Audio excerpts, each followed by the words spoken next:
சிறை கண்காணிப்பாளர் செந்தில்குமார் தான் என் கையை உடைத்தார். கோவை சிறையில் நான் கொல்லப்பட்டேன். குண்டர் தடுப்பு சட்டத்தின் கீழ் கைது செய்யப்பட்ட சவுக்கு சங்கரை மறுமாவு கட்டு போடுவதற்காக போலீசார் கோவை அரசு மருத்துவமனைக்கு அழைத்து வந்தனர்.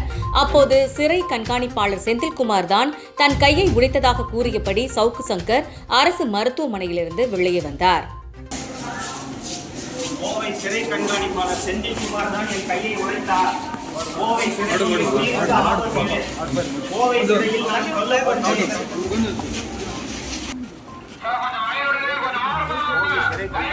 செந்தில்குமார் தான் என் கையை உடைத்தார்.